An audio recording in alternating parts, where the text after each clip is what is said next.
Negara adidaya ini bisa disebut gudangnya teknologi persenjataan.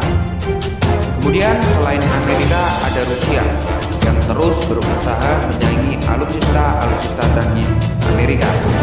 Begitupun sebaliknya, Amerika juga berusaha menyaingi alutsista canggih dari Rusia. Dan tak lupa ada Cina yang teknologinya juga nggak kalah dengan Amerika dan Rusia, walaupun kebanyakan duplikat. Ya bisa dibilang licik pintar, walaupun licik tapi pintar. Tapi kita nggak boleh pesimis, kita harus optimis.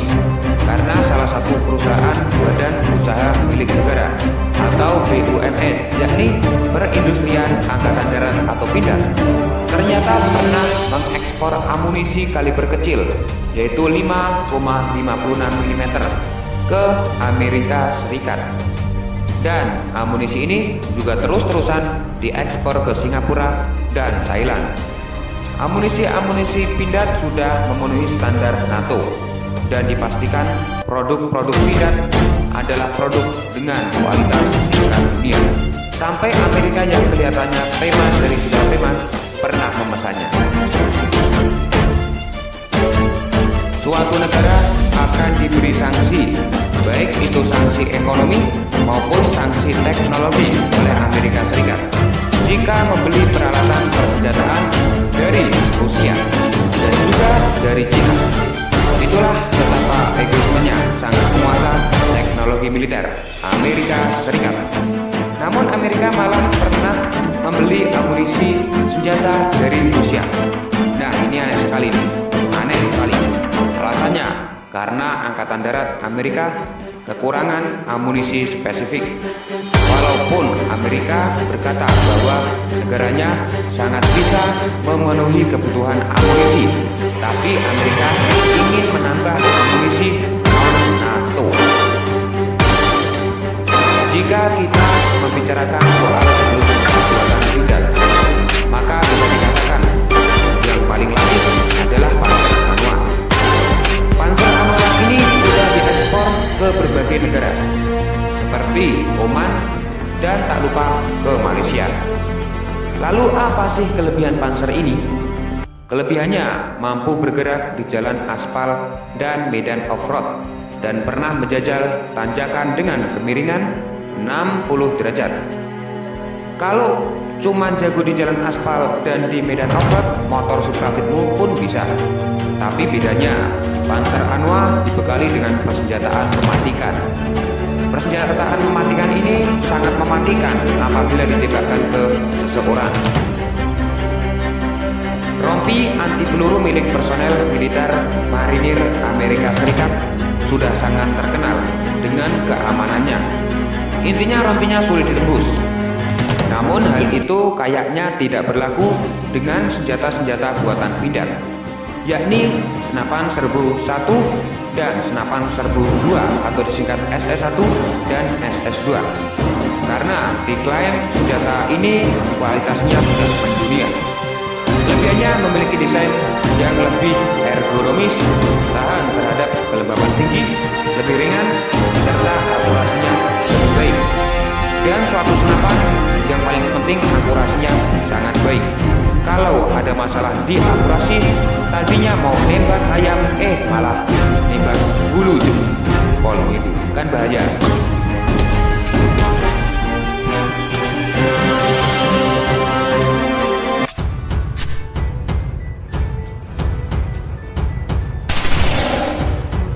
Bukan hanya PT Pindad, PT Dirgantara Indonesia atau PTDI pun juga sangat berprestasi karena menjual produknya ke Prancis. Bayangkan, ke Prancis. Padahal kan teknologi penerbangan Prancis ya bisa dibilang sangat mumpuni. Tapi Prancis percaya bahwa produk-produk PT Dirgantara Indonesia memang produk-produk kualitas dunia. Nah, produk yang diekspor ke Prancis adalah badan helikopter H225 atau H225M. Jadi ini badannya saja. Tugas PT Dirgantara Indonesia ya merakit saja. Untuk masalah permesinan pasti ya dari Prancis. dan diketahui kontrak pengiriman badan pesawat ini hingga akhir tahun 2025. Tapi ada juga produk PT Dirgantara Indonesia lain yang diekspor ke selain Prancis, yakni pesawat CN235 yang diekspor ke Senegal. Bahkan produk CN235 yang diekspor ke Senegal itu bukan hanya badan pesawatnya saja, namun full set yang membuat semuanya adalah karya anak bangsa. Nah, CN235 hasil produksi PT DI ini di negara Senegal dijadikan sebagai pesawat patroli maritim.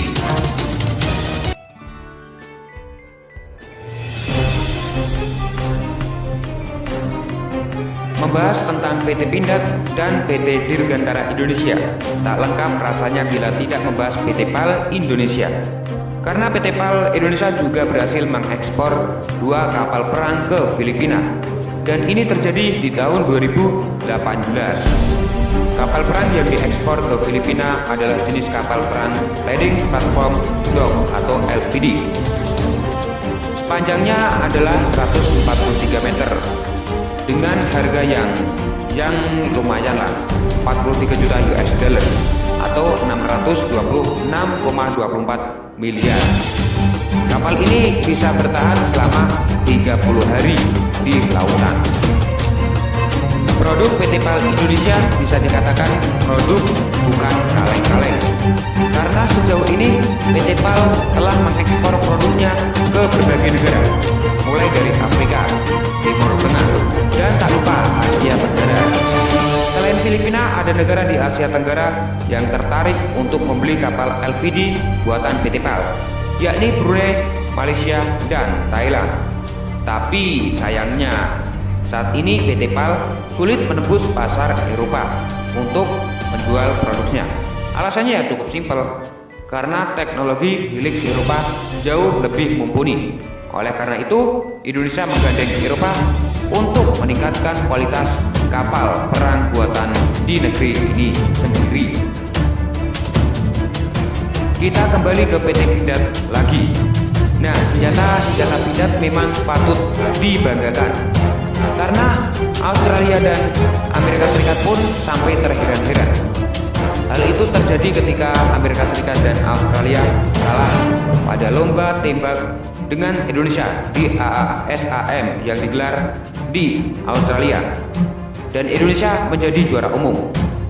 Senjata Pindad yang digunakan untuk lomba ini adalah SS2 varian 4 Heavy Barrel dan pistol G2 Elite dan Combat. Namun permintaan Amerika Serikat dan Australia pun ditolak mentah-mentah oleh Indonesia karena ada motif dibalik keinginan mereka. SS2 buatan Pindad memang asing di negara-negara benua Eropa dan Amerika, karena peminat SS2 kebanyakan dari Asia, dan SS2 pun banyak diekspor ke negara-negara tetangga kita. Kemarin 1 peluru 2 nyawa itu kayak gimana sih? Itu saya nggak pikir gitu, kalau kita ada 1 peluru kita habisin 2 kali sekali gitu, itu gimana? I'm very proud and honored to be the winner of medal.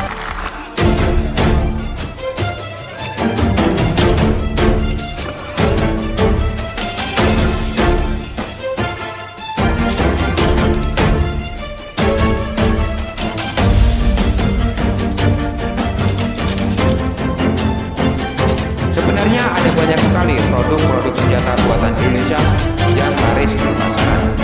Kalau Masmin satu persatu, maka durasi video ini bisa 1 jam lebih. Dan kalau durasinya 1 jam lebih, tentu kalian gak akan nonton selama itu. Oleh karena itu, akhir kata, terima kasih.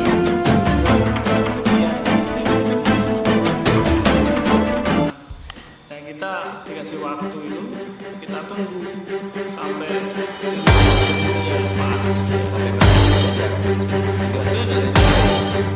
Soalnya